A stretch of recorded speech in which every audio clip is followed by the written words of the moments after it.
Bonjour et bienvenue sur Éducation Voyageuse. Aujourd'hui, on va parler d'élever des enfants de manière bilingue.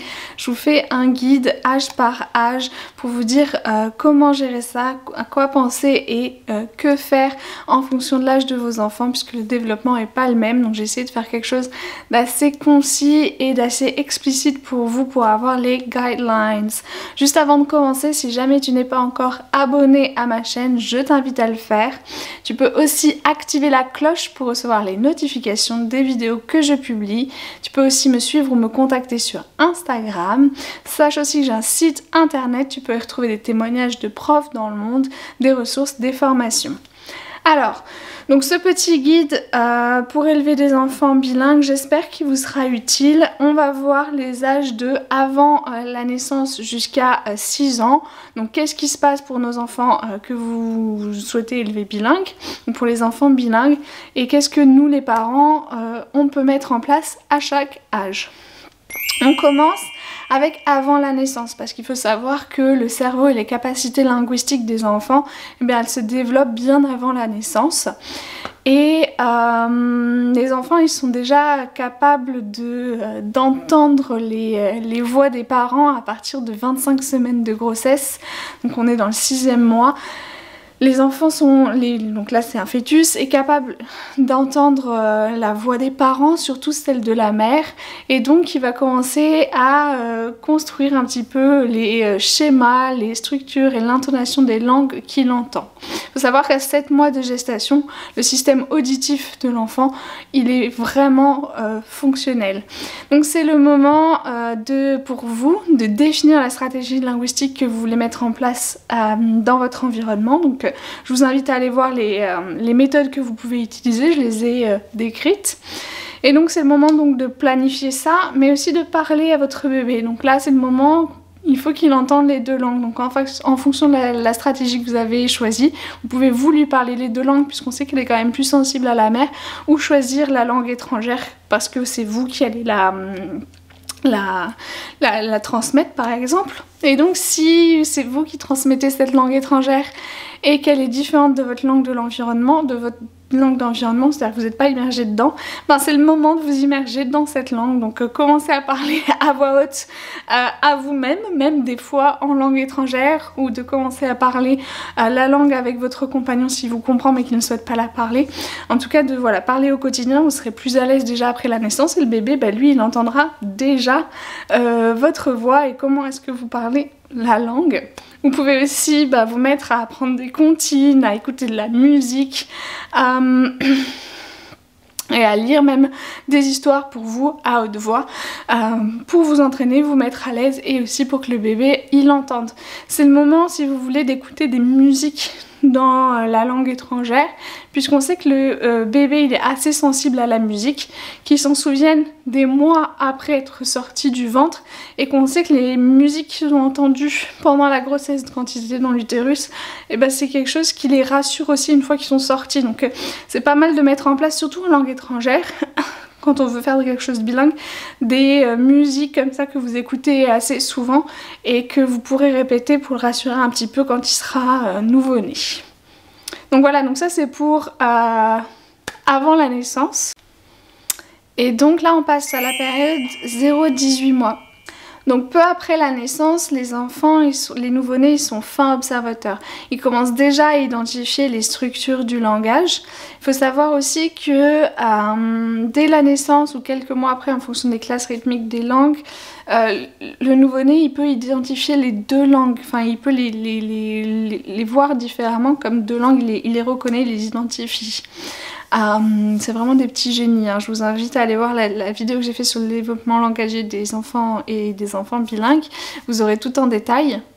Donc au cours de la première année, ce qui se passe pour l'enfant, c'est qu'il commence à reconnaître les mots parce qu'en fait il entend la parole comme un flux continu de paroles, et donc il commence à reconnaître les mots au sein de ce flux de paroles, et ce dans les deux langues. Donc il va apprendre de plus en plus de mots dans chaque langue, il va apprendre des mots. Il va pas en produire beaucoup par contre, il est vraiment dans la phase dès 1 an, il est dans la phase du babillage. Donc en fait il s'entraîne à comprendre la fonction de sa bouche, de sa voix, et il commence à prononcer ses premières syllabes comme da, da, ma, ma, ta, ta. Voilà, donc on est vraiment dans la phase du babillage. Donc il va commencer à s'exprimer dans chaque langue et il va commencer par les mots qu'il a entendus de manière isolée, qui sont plus faciles à repérer comme maman, papa, bonjour. Il faut savoir que toutes les langues ne se développent pas de la même manière, donc c'est possible qu'il commence dans une langue et pas les deux, vous vous inquiétez pas, c'est tout à fait normal, on continue les 2 langues, la stratégie que vous aviez définie, on la garde. Donc là, au niveau des conseils que je peux vous donner de ce que vous pourriez faire ou mettre en place à ce moment-là, bah, ça va être déjà de tester la stratégie que vous avez planifiée, donc voir est-ce qu'elle fonctionne, est-ce qu'elle vous correspond, est-ce qu'elle vous va, vraiment essayer de la mettre en place au mieux. Attention à la quantité d'exposition en chaque langue, est-ce que il est bien exposé aussi souvent à l'une que l'autre, et c'est vraiment le moment où il faut lui parler, l'exposer aux langues, aux 2 langues. En fonction de s'il est scolarisé ou pas, il faudra peut-être soutenir la langue minoritaire. Donc là, c'est le moment où, allez, on parle à haute voix, on décrit tout ce qu'on fait, on nomme tous les objets qu'on voit, on peut écouter des comptines, écouter de la musique, peut-être même celle qu'il a entendue dans votre utérus, parce que je vous disais, elle le rassure. Dès 6 mois, ils adorent les visages, donc on peut commencer à lui montrer des photos de la famille, à lui expliquer qui est qui fait quoi. On peut mettre en place des petits rituels dans les différentes langues, par exemple pour le bain, pour le dodo, voilà.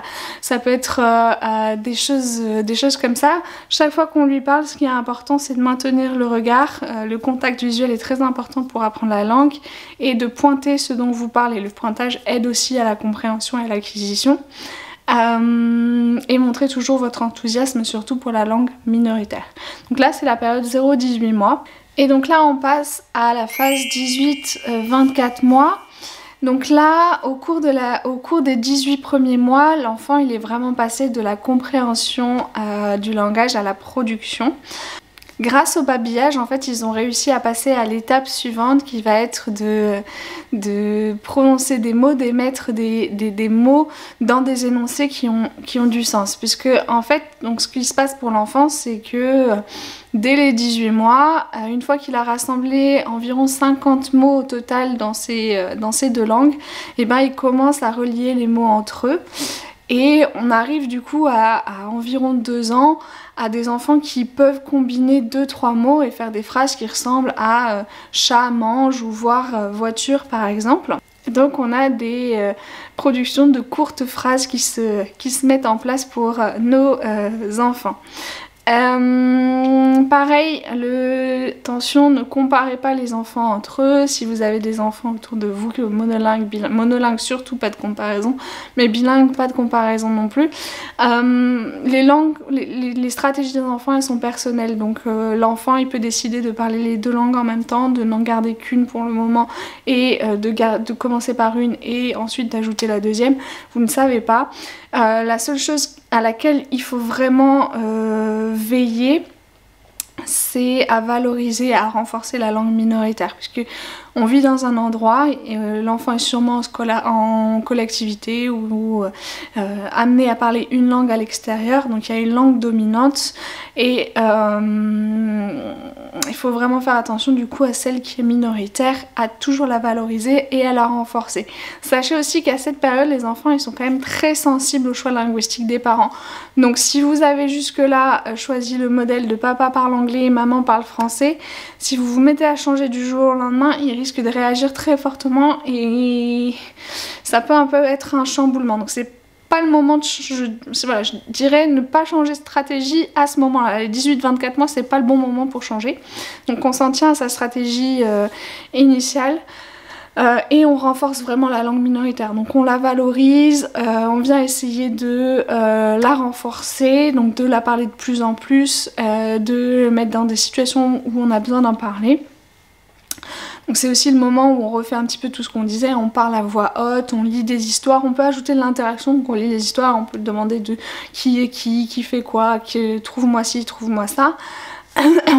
On vient un petit peu complexifier la compréhension, la production, et on peut amener le jeu. C'est vraiment le moment où on vient fournir les stimuli nécessaires pour l'acquisition de la langue minoritaire. Donc on vient vraiment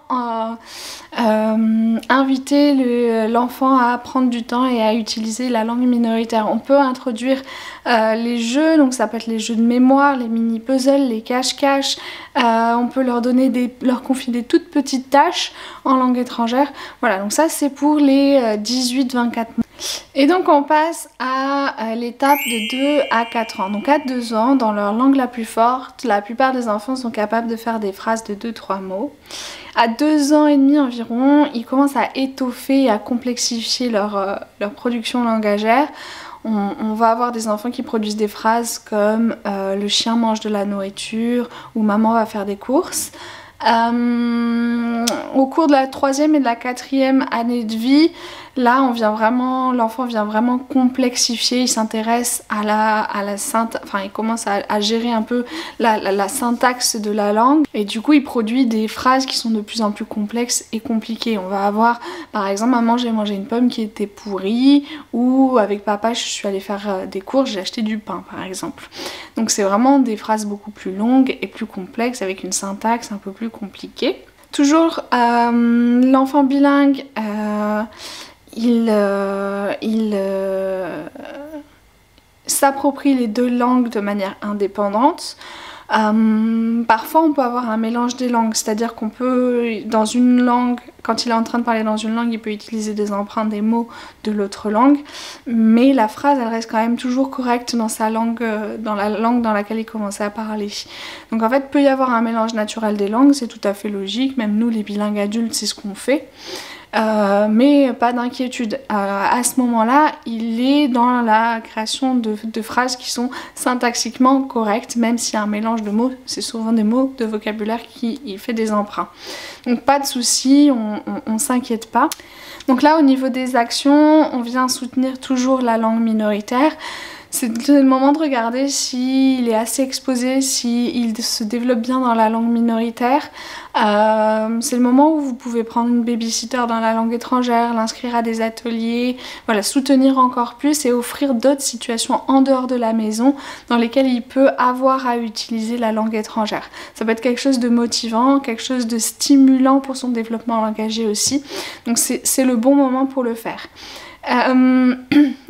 Chose importante, ne jamais prétendre que vous ne comprenez pas ce que dit votre enfant. Par exemple, si vous êtes bilingue anglais-français ou que il voit très bien que vous comprenez le français mais que vous voulez qu'il parle en anglais, un des mauvais réflexes c'est de dire « Ah non, mais je comprends pas ce que tu me dis ». Bon, c'est faux, il va comprendre que vous mentez, ça va instaurer une ambiance bizarre, c'est pas ce qu'on veut. Si jamais il parle dans la langue dans laquelle vous ne souhaitez pas qu'il s'exprime, par exemple il parle en français, vous voulez qu'il parle en anglais, vous pouvez l'inviter à reformuler, est-ce que tu peux me répéter ça en anglais, ou vous pouvez très bien vous dire « Ah, je pense que ce que tu voulais dire est répéter en anglais ». C'est un bon moyen de passer de manière plus douce, on va dire, et sans frustration par rapport à la langue minoritaire. Si jamais il va à l'école ou encore à la crèche, c'est le moment d'expliquer aux personnes, à l'enseignant, l'enseignante par exemple, la stratégie que vous avez mis en place au niveau de la famille et donc les langues que parle votre enfant. Voilà, juste que la personne soit au courant de ce qui se passe pour votre enfant et les langues qu'il parle. Donc là, ce que vous pouvez aussi mettre en place comme activité avec lui, ça va être des jeux de chercher, trouve où est ceci, où est cela, trouve-moi un truc comme ci, trouve-moi un truc comme ça. Lire des histoires qui sont adaptées à son âge, donc qui sont un petit peu plus complexes. Lui demander de faire des tâches un petit peu plus compliquées, donc on peut se mettre au jardinage, on peut se mettre à la cuisine. Voilà, c'est des activités qui sont intéressantes à faire en plus en famille. Donc c'est un moment idéal pour commencer à faire ça. Et là, comme on veut venir vraiment étoffer et complexifier le langage, on va lui poser plein de questions. On va l'inviter à faire des phrases complexes et on va essayer de l'encourager à parler, surtout dans la langue minoritaire, parce que c'est le moment où il faut vraiment la renforcer. Donc ça c'est pour les 2 à 4 ans. On passe maintenant aux 4 à 6 ans. Donc là généralement c'est le moment où ils ont acquis assez de connaissances linguistiques pour s'exprimer clairement. Ils commencent vraiment à bien parler et en général dans les 2 langues pour les enfants bilingues. Ils sont voilà, entre 4 et 6 ans, ils s'entraînent à enchaîner les phrases pour former des discours cohérents. C'est le moment aussi où ils s'essayent à l'art de raconter les histoires, donc c'est assez choupichou à voir puisque c'est le moment où ils aiment bien partir un petit peu dans l'imaginaire et l'histoire et vous avez sûrement déjà vu ça, hein, des enfants qui s'embarquent dans des histoires farfelues. Voilà, mais c'est hyper bien pour leur langage et c'est en général à ce moment-là qu'ils le font.